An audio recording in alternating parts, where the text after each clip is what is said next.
when the builder went out of business in 2008, I really didn't know what general real estate brokerages were really about, because there's a lot of different kinds and they all offer maybe some benefits. And so my wife and I, we started up our own brokerage. It was called Robert Reed Realty. I think the first name of that brokerage was Word of Mouth Real Estate, because we wanted more word of mouth referrals. And we look back and we're like, that's a really dumb name. So we called it Robert Reed Realty.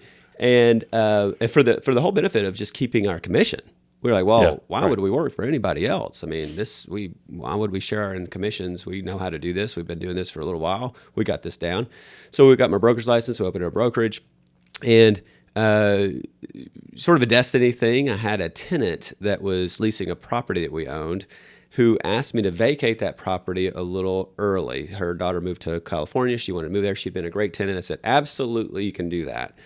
Under one condition, you have lunch with me, because I knew she was a productivity coach for a Keller Williams office, and she may know a little bit more about real estate than I do.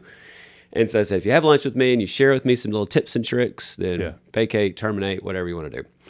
And so she did. And at that meeting, she slid across to me a book. It's kind of like the guidelines, model systems of how Keller Williams runs their office.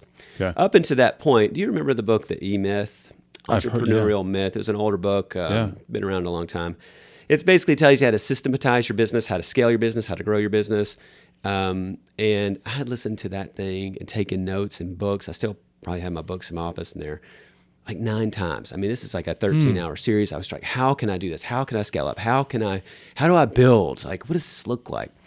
Well, the fortunate thing about that meeting and that luncheon with her was when she slid across that book, it had all of those systems and models laid out in E-Myth form. So it basically just told me what I was trying to do, and I didn't know it existed. Yeah. And so I started interviewing with Keller Williams a little bit, seeing what they were about. And what I realized was I was really putting myself on my own island by opening up a small brokerage and not really knowing, not exposing myself to bigger ideas, people that were doing more than me, other groups of people, and creating a community of growth, just creating that environment that I really needed to nurture to grow.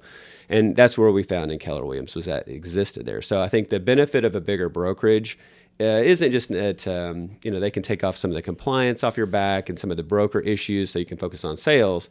It's really to put yourself in the community that you really want to grow in partnership with.